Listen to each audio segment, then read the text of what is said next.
Okay. To Go not ahead. become another Georgia. Oh, you want to talk about these these voter suppression laws? Do you want to talk about?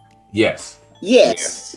All right. So look, I was on MSNBC about an hour ago talking about this. It's really disgusting. And to me, what it says is that Republicans are scared of you voting. Period. Okay. Republicans are scared of people who look like us voting. Right. And that's happened at a level that it hasn't happened in a really ever, actually, in this past presidential election. And they're so scared that they decided, we don't want y'all to vote anymore.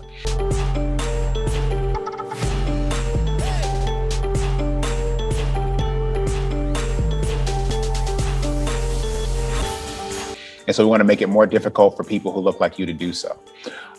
Thankfully, elections do have consequences. And in 2018, not only did voters make it easier for people to vote, which less than 3 years later, Republicans are trying to take away, but y'all also elected a Democratic governor named Gretchen Whitmer and a Democratic lieutenant governor named Garland Gilchrist. So guess what? Even if the legislature passes that stuff, we will not let it come into law. So I expect the Republicans to try to play some games to try to get around that power that the people of Michigan gave us. And we're prepared to respond to that. But voter suppression has no place in our state, because we believe that everybody should not only have the right to vote, but actually be able to do so. I want more people to vote. More people to vote is good for democracy. It's good for our society. It's good for our economy. It's good for making sure people have rights. I want that. I'm not afraid of that. And any elected official who is afraid of people voting, you cannot trust.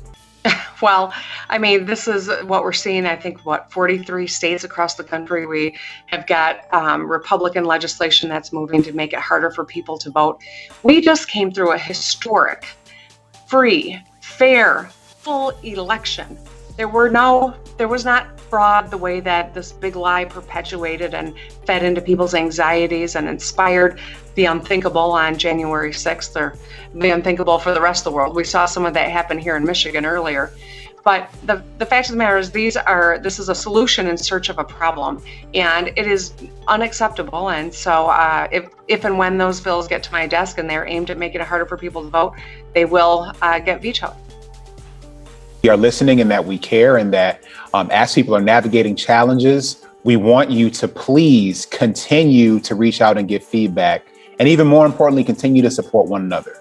We can do anything when we do it together. That has always been true, and that has been on full display during this pandemic.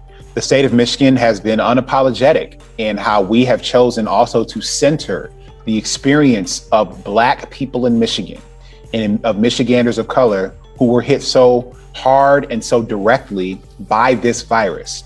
I am the chair of the Michigan Coronavirus Task Force on Racial Disparities, and Michigan, unlike any other state, has focused on our experiences.